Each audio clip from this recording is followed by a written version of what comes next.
America में new H1B visa holders का प्रवेश लगभग पूरी तरह से बंद हो सकता है। $1 लाख की जो फी है वो किसके लिए है? क्या कोई एक्सेप्शंस है? क्या कोई छूट दी गई है?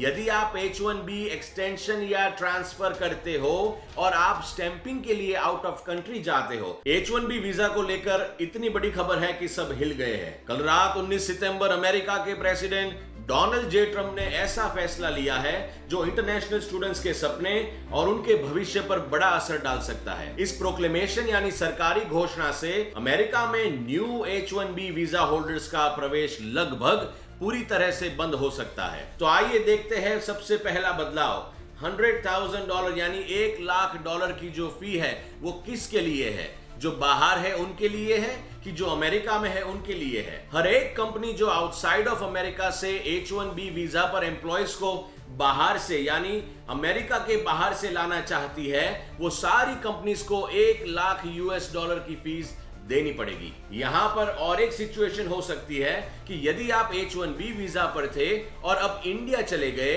और एम्प्लॉयमेंट गैप हो गया है और आप दूसरी नई पिटीशन फाइल करके वापस अमेरिका आ रहे हैं, तो आपकी ये नई कंपनी को भी $1 लाख की फीस भरनी पड़ेगी। तो आइए देखते हैं दूसरा बदलाव। क्या इस रूल पर कोई टाइम लिमिट है? जी हाँ, यह नियम रविवार 21 सितंबर से शुरू होगा सुबह 12:01 पर ईस्टर्न स्टैंडर्ड टाइम और यह अगले 12 महीने तक लागू रहेगा। तीसरा बदलाव, क्या कोई एक्सेप्शंस है? क्या कोई छूट दी गई है? जी हाँ, यहाँ एक केस में छूट दी गई है। यदि कोई कैंडिडेट को राष्ट्रीय हित में माना जाए या नेशनल इंटरेस्ट में माना जाए तो DHS यानी कि डिपार्टमेंट ऑफ होमलैंड सिक्योरिटी उनकी ये फीस को वेव यानी कि माफ कर सकती है। तो आइए अब देखते हैं सबसे बड़ी बात, ये जो $1 लाख की फीस है वो किसके लिए नहीं है। यदि आपका स्टेटस चेंज हो रहा हो, शब्द पर यहां पर ध्यान देना, F1 वीजा से आप H1B वीजा कर रहे हो और आप अमेरिका के अंदर हैं,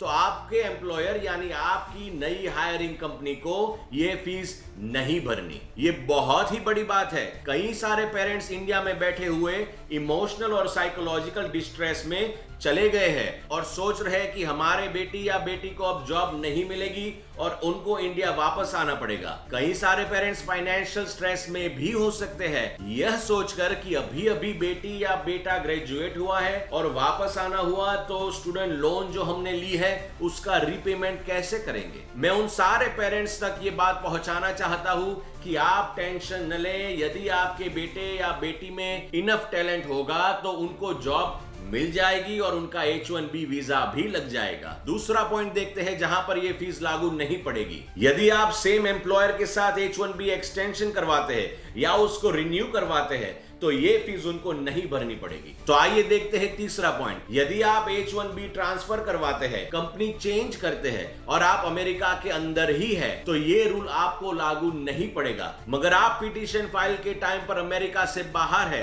तो आपकी हायरिंग कंपनी को ये फीस भरनी ही पड़ेगी। चलिए देखते हैं सबसे आखिरी पॉइंट, अब्रॉड ट्रैवल। यदि आप H1B एक्सटेंशन या ट्रांसफर करते हो और आप स्टैंपिंग के लिए आउट ऑफ कंट्री जाते हो तो आपको ये रूल लागू नहीं पड़ेगा, क्योंकि जब आपका H1B फाइलिंग हुआ था तब आप अमेरिका में ही थे। मैं आशा रखता हूं कि ये सारी इंफॉर्मेशन आपको काम आएगी। हमारे इस पेज को लाइक, कमेंट, शेयर और सब्सक्राइब जरूर कीजिएगा। ऐसा करने से हमें बहुत ही प्रेरणा मिलती है और हमें ऐसी क्रेडिबल इंफॉर्मेशन आपके सामने लाने में मदद भी मिलती है। आप उन सारे लोगों के साथ इस इंफॉर्मेशन को शेयर कीजिएगा जिससे उनका फायदा हो सके। कॉल करके अभी ही उन्हें बताना ताकि वो गलत इंफॉर्मेशन के अंदर फंस ना जाए और कोई गलत डिसीजन ना ले बैठे अपने फ्यूचर के बारे में। तो फिर मिलेंगे एक नए वीडियो में एक नई इंफॉर्मेशन के साथ। तब तक के लिए धन्यवाद, नमस्कार और शुभकामनाएं।